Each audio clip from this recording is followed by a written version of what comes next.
presented by Magahiya Music।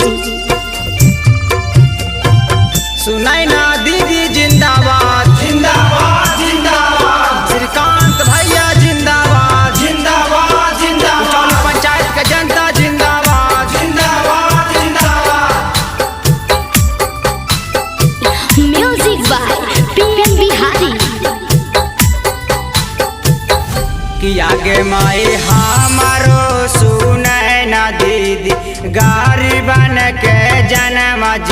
आज सुनल ही है वो चौली पंचायत में बाड़ी न के नाम माजी आज बाड़ी न के नाम माजी आज सुंदरी न के कम माजी आज याबकी पंचायत समिति सुनाए ना दीदी के बनाई हाजी आज सुनल ही है वो चौली पंचायत में बाड़ी न के नाम माजी आज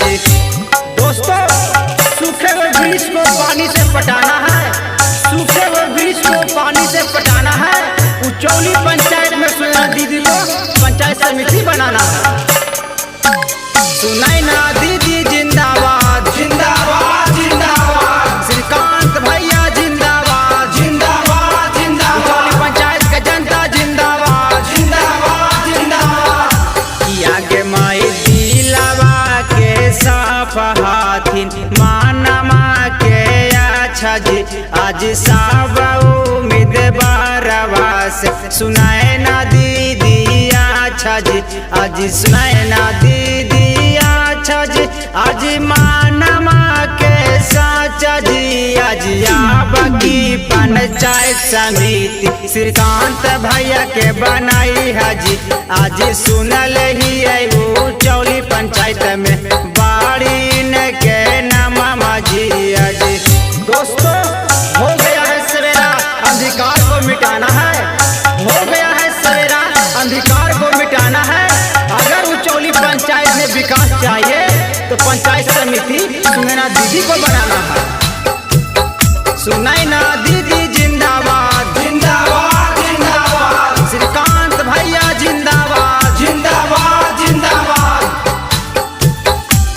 आगे माई माजादुर किसान भैया दी है सब ध्यान माजी आज इंदराया वास देतुन बिरधा पे नासन माजी आज बिरधा पे नासन माजी आज पाका के माकन माजी आज याबरी पंचायत समिति सुनाए ना दीदी के बनाई हाजी आज सुनल ही है वो चौली पंचायत में बाड़ी न के नाम माजी आज